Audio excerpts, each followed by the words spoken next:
Holly Stokes, the brain trainer here, and today we're talking with Shaun Christensen, also known as the Hypno Hick.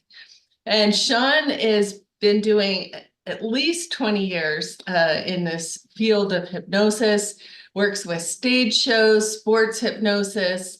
And so we're really excited to have this window of time. And Shaun, just to kind of get some background from you, what brought you to the world of hypnosis? Gotcha. So I was studying psychology at Dixie High School down in St. George, Utah, and I fell in love with psychology. So I decided I wanted to become a psychologist. That was kind of the path I was headed down, and was studying psychology and mental health occupations and sociology, and just fell in love with it. And then we had a hypnotist come to our class, and he says, "You can cut therapy into a third of the time because you get to the root of the problem." I was like, holy crap, why doesn't everybody do that? So that's the route I decided to go. So I went and bought a bunch of books on hypnosis, and I couldn't find anything on how to hypnotize someone else. Everything was on self hypnosis and how to do it for yourself. So, anyways, I decided I want to become a hypnotherapist. That was the route I started, and didn't know there was a school or anything, and life happens, and I was managing restaurants and different things, and then I found a hypnosis school in Salt Lake in 2003. So as you said, it's actually been 20 years. In March it was Wow. 20 years. Yeah. And so yeah, so I went to the hypnotherapy school, because that's what we could call ourselves at that time, was hypnotherapists, back in 2003. Then the laws changed, we can't do that anymore. But anyway, so yeah, so that's how I kind of came into it and fell in love with it and started doing that. And then the next year I started doing comedy stage shows just for fun. And when I became the Hypno Hick, it just exploded, and now I do 100 shows a year all across the country. So Yeah. And so I know you've done a lot of stage shows, and especially during the summers. I know you're out at rodeos, you're at um uh fairs, state fairs and things like that. What actually got you, with especially with your background in psychology and understanding human behavior, what took you from that track into more of the stage shows? So two things happened. One is I thought, this would be kind of a good side income, is to do the stage shows just for fun. And I wanted to get faster. I was really slow at hypnotizing people. It took me a long time to get them under what I thought was under. And so I went and watched a stage show, and I didn't like how it was ran. In the early 2000s, it was very, I'm in control of you and you will obey me and I'm Mm, God or whatever.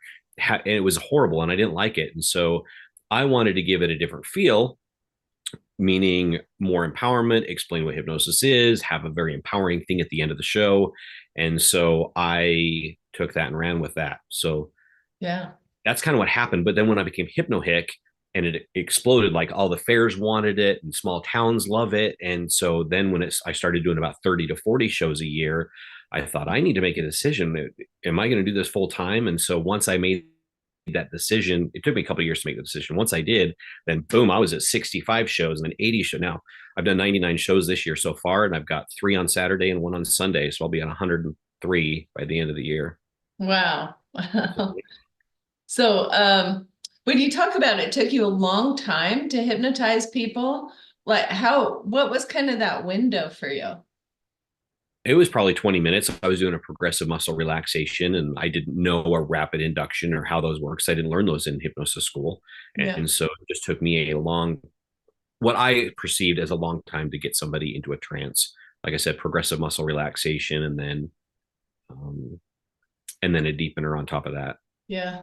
And that progressive relaxation is probably one of the most common ways that people do the induction or get into hypnosis. So for our people out there, that's probably what most people are familiar with, unless you're seeing a stage show. And when you kind of came to developing your stage show, how do you have like a philosophy and how you put it together, or what elements you wanted to highlight within the show? Yeah. So one of the things I learned early on is, if I do a lot of single skits, meaning a one person skit, like this person's going to dance like Britney Spears or Christina Aguilera, and then I do a Justin Bieber skit. So now I'm picking on one person and then one person. If I do too many of those in a row, they're starting to pop out of hypnosis. So I learned really quickly that I've got to do like a couple of like single skits, and then I'll do a whole group skit, and then a couple of skits, and then a group skit. So I kind of learned how to balance that. That was the biggest challenge to learn when putting together a stage show, is how to put groups versus single skits together. Once I figured it out, then it wasn't a big deal. Yeah. And then to make sure that I do an empowering thing at the very end to make me feel good about playing with the people on stage, having Yeah. to kind of give back. And Yeah. it also, that increased my one-on-one sessions too, because now they're like, holy cow, you can use this for so many things and you can empower these people. Maybe you could do that to me. And so then it all just increased when I started doing that stuff. Yeah. Do you have maybe an example of some empowerment, like language or affirmations or things that you use with your stage people? Sure. So it depends on the age group I'm working with. If I'm working with a younger group, like at a fair or a middle school, I will do a trigger at the end of the show where I have them touch their left ear. Their eyes are closed. They're really focused. When they touch their left ear, this is again at the end of the show, they're going to hear the audience make a thunderous, warm round of applause. So their eyes are closed. They touch the left ear. The audience makes this thunderous, warm round of applause. And I want them to feel inside how confident they feel right now on the stage. Hmm. So anytime through their life, if they need to go ask somebody on a date, or if they're going to go for a job interview, or they need to give a presentation in church or in school, they can touch their left ear and re-trigger what it feels like to feel confident again. So they can do that for their whole life. And so they instantly do that and it will re-trigger them. So that's for 12 and under, or sorry, middle school age or whatever. Yeah. I 12, love that. 18. Yeah. If it's an older crowd, then I do a self-empowering thing where they visualize something that they want to achieve in their life. Maybe something they want to do, something they want to become, something they'd like to achieve. And then I imagine them holding on to it and then releasing that into the universe, and any fear that's associated with it will just melt away. And so that's kind of the empowering thing I do at the end of the older crowd. Mm-hmm. Yeah. So like helping them metaphorically release like a fear or something that they want to let go of. Yep. Yep. That's great. And then so you started doing, well, I guess you started with the therapy part, like helping people work through habits, patterns, etc., and then moved to the stage shows. And then where's your focus now? Is it more in the stage show? I understand you're still seeing one-on-one clients. Yeah. So my focus, like I said, I'm do over 100 shows a year now. And so my focus is on stage shows. I'd like to be around 60 shows. 100's a lot because I travel around. I'm on the road 200 days a year or more. And so I want to be home more. Mm-hmm. And so I'm wanting to focus more on public speaking and helping people overcome mental blocks as like a motivational speaker for groups of companies, corporate events, those kind of things. So that's kind of where I want to go. I'd love to get into retreats. I've never done a retreat. I would love to start doing retreats. I think that would be super fun. So that's kind of where my new focus is headed. Yeah. I still do the one-on-one sessions. It's just when I'm home. So I'm only seeing, if I averaged it out, 2 to 3 a week, maybe for clients. So not a ton. It's not a huge focus of mine. It's just people will come and see me after they've seen a show or something like that. So Yeah. Yeah. So what would you say your area of expertise is at this point? in stage or in one-on-one sessions? Well, either one. Yeah. Let's start with stage and then we'll Gotcha. on one-on-one. I guess my area of expertise, I wouldn't say it's expertise, but because I do so many, I think I have a really good stage presence. And I'm not trying to sound arrogant. I just do a lot of them, so I know how to work a crowd. But a lot of stage hypnotists believe they have to be in a big city and go to theaters and have people come to them. My focus is on small towns. Small towns, the people love it. They're very rarely entertained by live entertainment. And so when I show up into a town, I'm like the local celebrity in a small town. And that's just cool, to be honest. Yeah. So I like that. So small towns are way fun. Plus being Hypno Hick, right? It fits. Yeah. And whatever. Anyways, Right. so that's the stage. As far as the one-on-one clients, my biggest focus or my expertise would be in sports hypnosis because I see a lot of athletes. Yeah.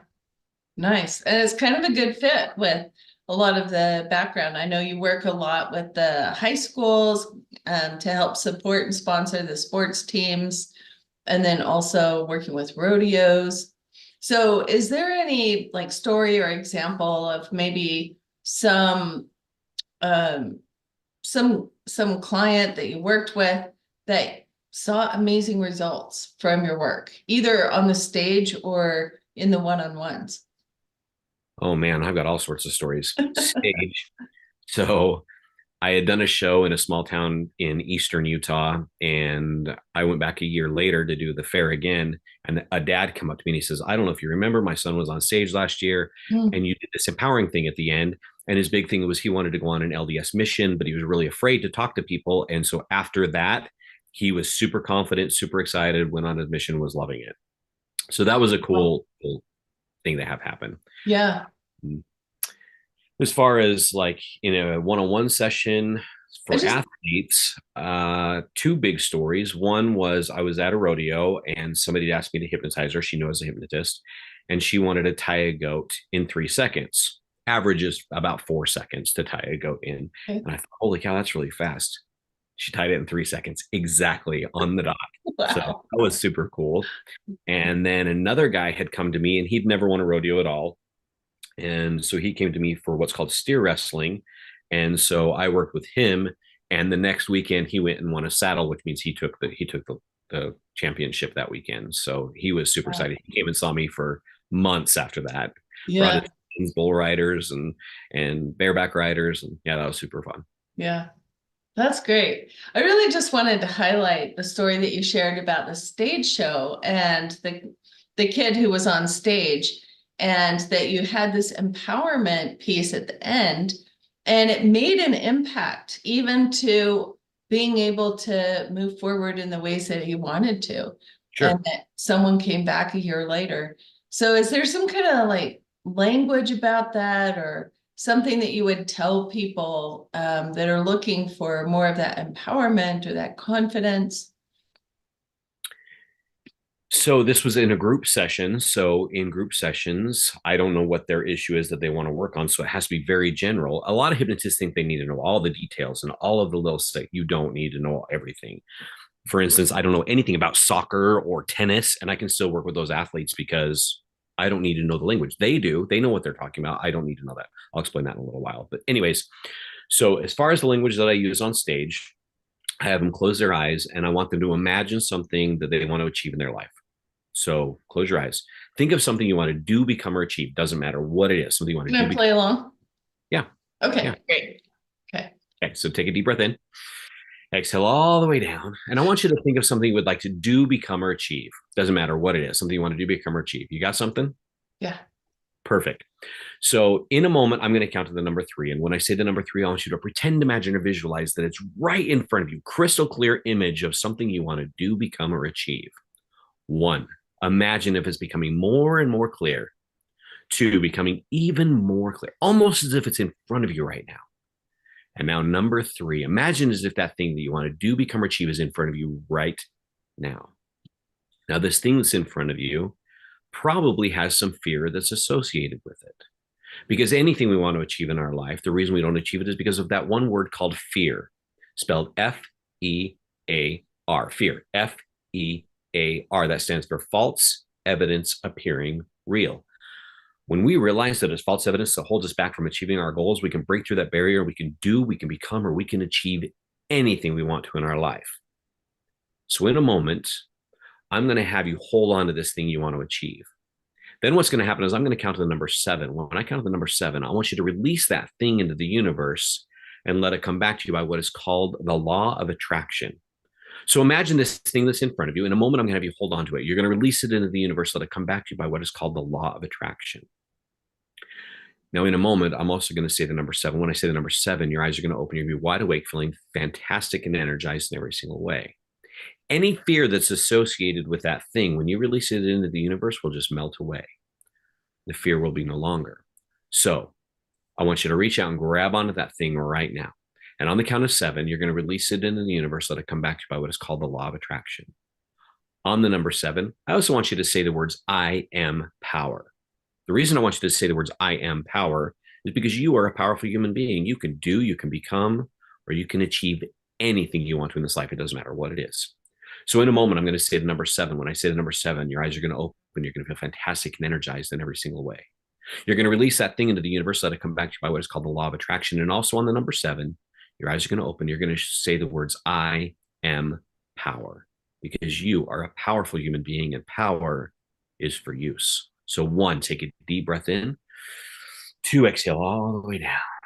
3, becoming more and more aware of your surroundings, feeling the chair underneath you support you, hearing my voice. On the number 7, your eyes are going to open. You're going to stretch. You're going to see how good you feel. You're going to shout the words, I am power. 3, 4, 5, starting to emerge from hypnosis, feeling as if your body is being bathed in Rocky Mountain fresh spring water. 3, 4, 5, 6, and now number 7, open your eyes and say those words. I am power. Perfect. Yay. That's So great. that's how I end my shows. Yeah. Oh, wonderful. Yeah. So I can really see like you're allowing, and in the stage show, you, like you said, you don't have to know what it is. The person's own mind is filling that in for them. Sure. Yeah. And then, wow, just really presencing it and giving them a way to connect with that dream or that vision as you're making it more and more real. Good. How did that feel for you? That felt great. Yeah. Nice. It felt sometimes it's kind of like the things that we want to do, there's kind of some distance from it. Like it feels, even some of it can feel out of our reach, right? And so just in that little segment that you shared, it felt like it just brought it to be more real, more achievable. And Nice. and then I love that association, like I am power. Power is uh, there's kind of some negative connotations to power because it's been used in negative ways, power over, but power is just the ability to do. So as you're bringing that in and bringing that vision in and I am power, then it's like affirming, yes, I can do this. I can reach for this thing, but not even have to reach anymore. It's like there. Nice. Very cool. Yeah, wonderful. So that's awesome. Is there any kind of advice that you would give to new hypnotists or people curious about hypnosis as maybe a career path or, yeah, and curious about the field? Okay. Sure. 2 things. One is you don't have to have all the answers. Your client has all the answers, even if they don't think they do. So learn how to ask questions as a hypnotist. You're drawing out, what would you like to have happen? What would you like to have different? Who's going to be affected, good or bad? So ask questions and you'll get the whole picture, or they will have the picture and then they can start to move forward. So that's the biggest thing. One is learn how to ask good questions in your intake. And the second thing is, if you want to do this as a full-time career, it's going to be exciting. It's going to be fun. You're going to have this draw to do it. And sometimes you might be really busy, like right after the holidays. People are doing New Year's resolutions. So you're going to be super busy. And then in March and April, you aren't going to be very busy, maybe. And so then you're like, oh my gosh, I quit my job. What am I going to do? I'm not bringing any money. Keep promoting, keep pursuing, keep marketing, keep handing out business cards. You keep going. And then all of a sudden it starts to take off. And then you can have, in your slow times, you can have something else going on, like a workshop or a class or something like that. Your family, who loves you very much, mine was my mom, was like, just do a real job. She knew I was struggling. She wanted to help. And she knew if I just did a real job, I was going to make it work. Right. In my slow times, it was really hard. And I almost gave up. I almost quit doing what I love to do. So, but I kept pursuing it, kept promoting, kept marketing. And then finally it broke open. And then I was able to have all these different things that I do. For instance, like you said, rodeo, sports hypnosis. I do, I saw also rodeo announce. That's, I don't make a lot of money off of that. I only do about 2 a year. But I do all these different things. And so I guess I'm saying that, and I'm saying that's what you should do, but that's not true, because you could make a full living just seeing clients. Just don't be limited to one thing, I guess. Yeah. So, and you have multiple ways that you're using hypnosis.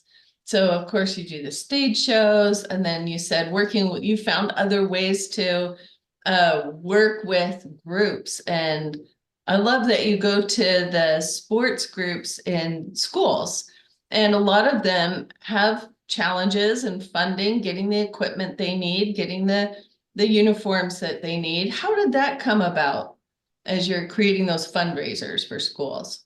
So I started doing fundraisers for small groups up in Salt Lake, just for different organizations and different groups, and there was like 20 people when I first started.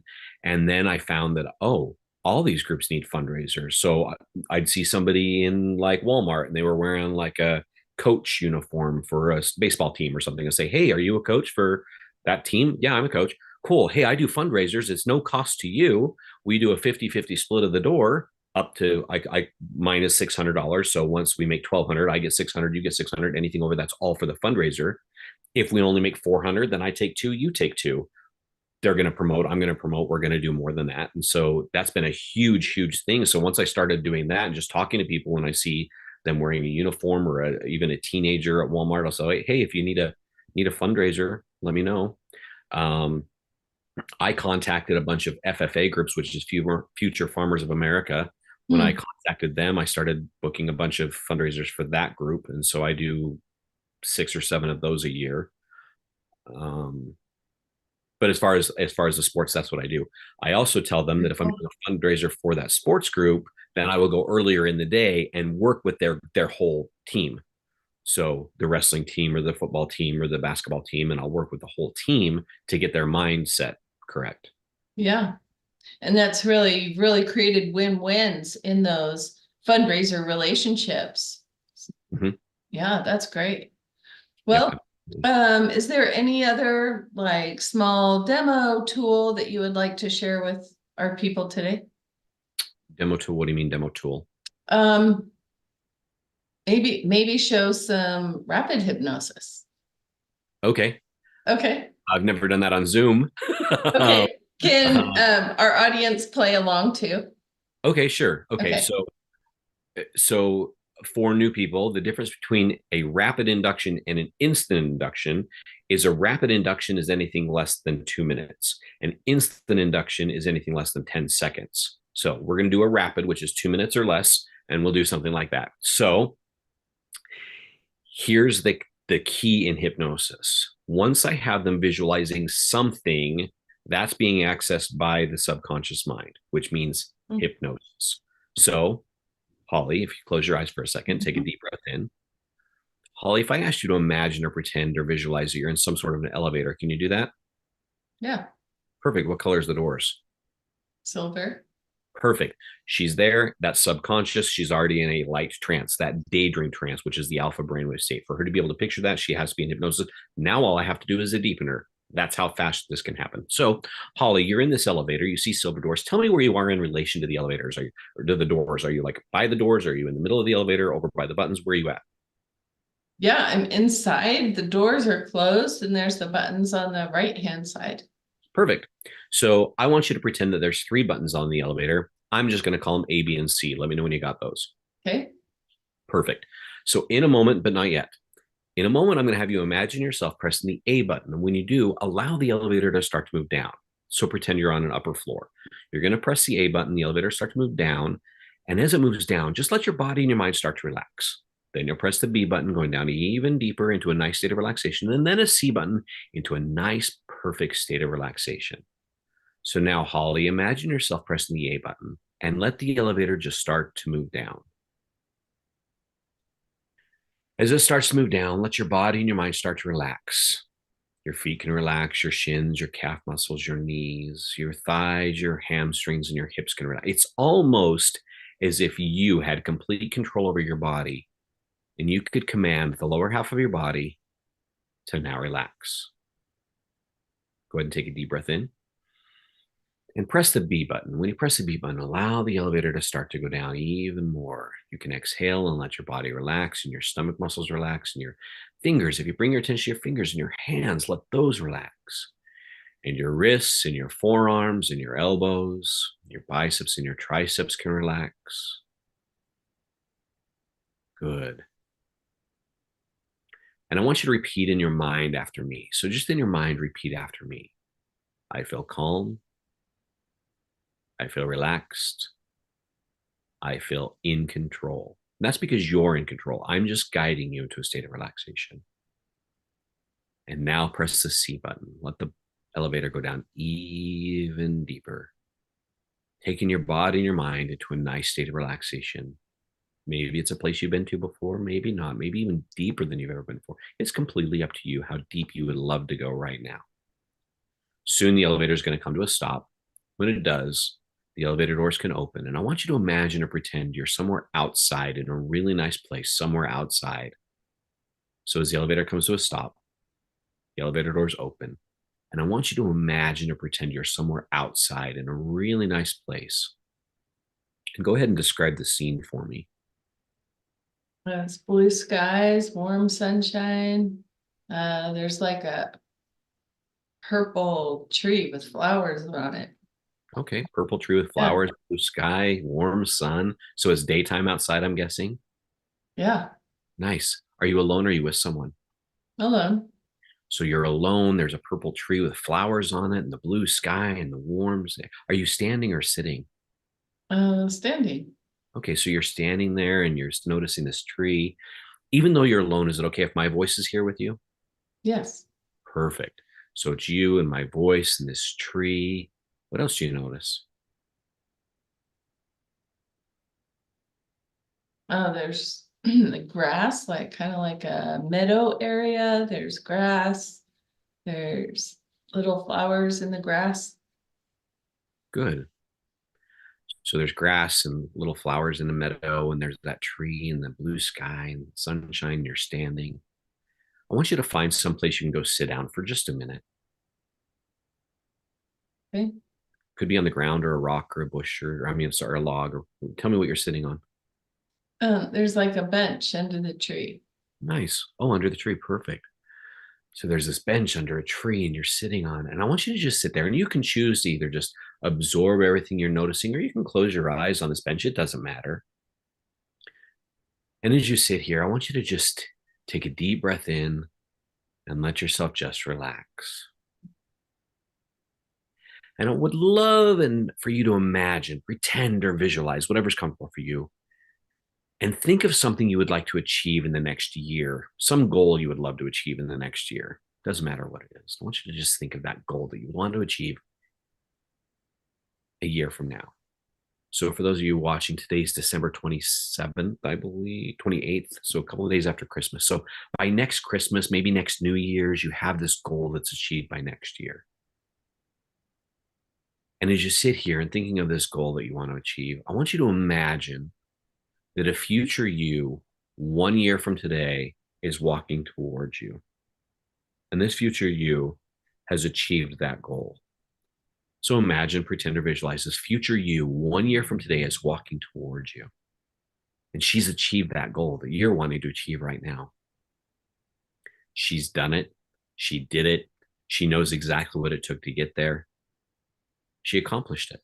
So this future you, I want her to share with you exactly what you need to hear and in the way you need to hear it. Maybe it's like a loving older sister or an aunt or something like that. Or maybe it's like a coach that's like going to pound it and say, hey, get off your tail and make sure that however you need to hear it and whatever you need to hear, she's going to tell you exactly what you need to do. So I'm going to be quiet now for 1 minute and let her share with you exactly what you need to hear and in the way you need to hear it. I'll let you know when 1 minute is up.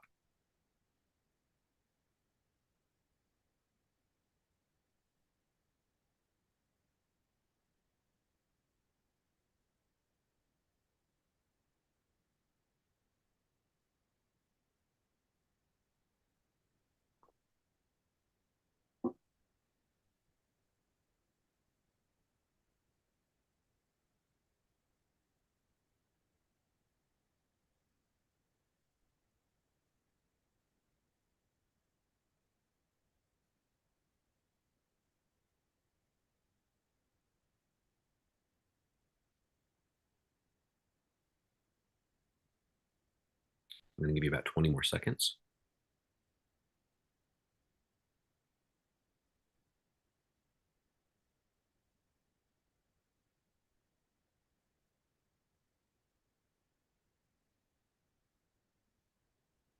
Do you feel complete with that conversation? Good. Go ahead and give her a hug and tell her thanks for sharing. Knowing that you can revisit her anytime you choose. You just close your eyes and imagine yourself somewhere outside and she comes up and chats with you. She's always 1 year ahead of you. And so she can give you advice or comfort or reassurance. Anytime you want to visit with that future you can do so.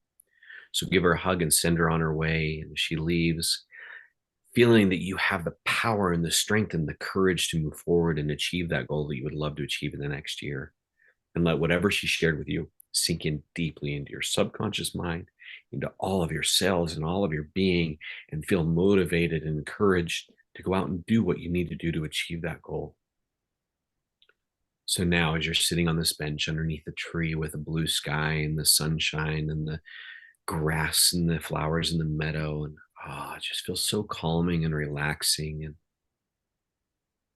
And the brain can be calm and relaxed, and the body can be strong and energized and powerful.